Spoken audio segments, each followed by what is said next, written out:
Hey everyone, and welcome back. Today we're diving into a developing story out of Colorado.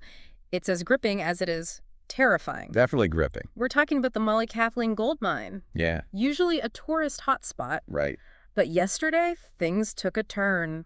It's one of those situations that makes you realize how quickly things can go wrong. Right. In an environment most of us only see in movies you know. You're descending deeper and deeper into the earth, that darkness closing in the air, getting cooler.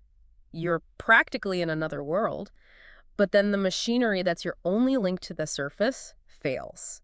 And suddenly that sense of adventure turns into a fight for survival. And the thing is, the Mollie Kathleen mine goes down 1,000 feet.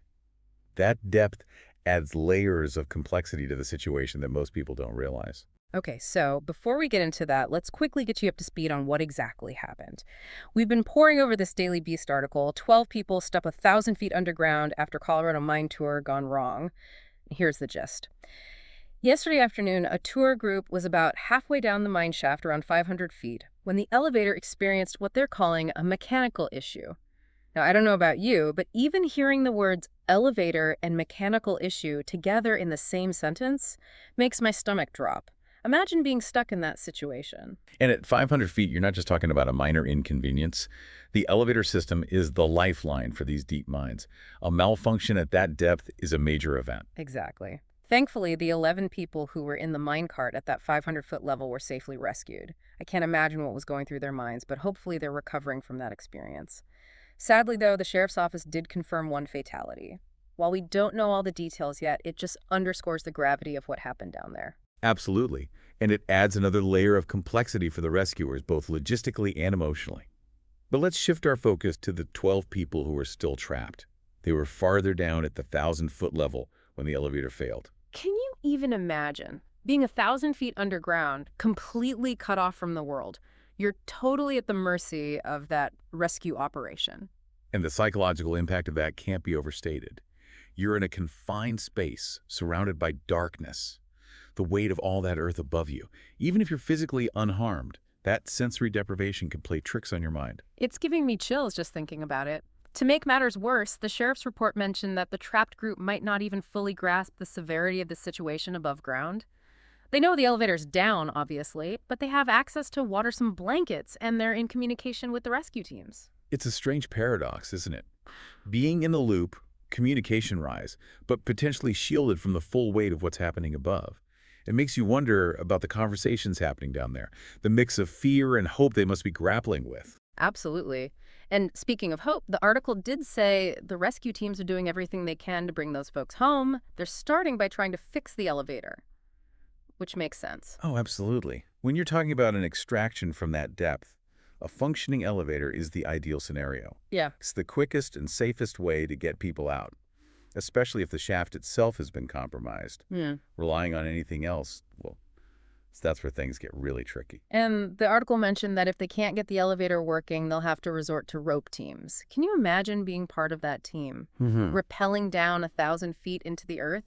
The pressure of knowing that lives depend on your every move? The level of expertise and courage required for that kind of rescue is incredible.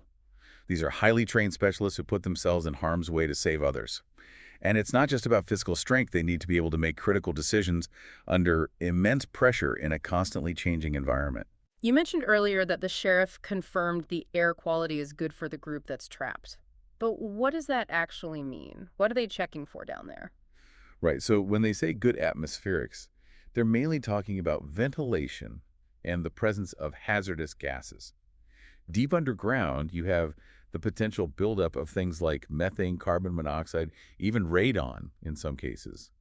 Any one of these can be deadly in high concentrations, so monitoring the air quality is absolutely critical. It's like they're fighting against the mine itself, constantly having to outsmart these invisible threats. Exactly. And then you have the historical context of mining accidents, which adds another layer of complexity to this situation. Over the years, there have been countless incidents where seemingly small malfunctions spiraled into major disasters, often due to a lack of proper safety measures or a misunderstanding of the risks involved. You know, you often hear about those historical mining disasters, but you never really think about them happening today. It feels like something out of the past. You would think so, wouldn't you? But the reality is, mining remains an inherently dangerous profession. Despite advances in technology and safety regulations, the risk never truly goes away. This whole situation really highlights that, doesn't it? The Yeah. raw power of nature, the delicate balance between exploration and safety. Yeah, it really does. It makes you think about those trapped individuals and what they must be going through. Right. The waiting, the uncertainty, Yeah. the knowledge that help is on the way, but still so far out of reach. It's a testament to the human spirit, really. Yeah. Faced with such a harrowing experience, our minds have a remarkable capacity for resilience. Mm-hmm. They might be drawing strength from each other, finding comfort in shared stories, or clinging to hope through those communication lines with the rescue team. It's hard not to wonder what will happen in the hours to come. Right? Will they manage to repair the elevator? Will those rope teams have to be deployed? What a story this will be for those tourists if they make it out. It's a story for the history books, that's for sure. But beyond the headlines, this incident should also make us reflect on the often invisible labor that makes our modern lives possible. Yeah. The miners who extract the raw materials for our phones and computers, the engineers who design these complex systems, the rescue teams who put their lives on the line to save others, their work often goes unnoticed until something like this happens.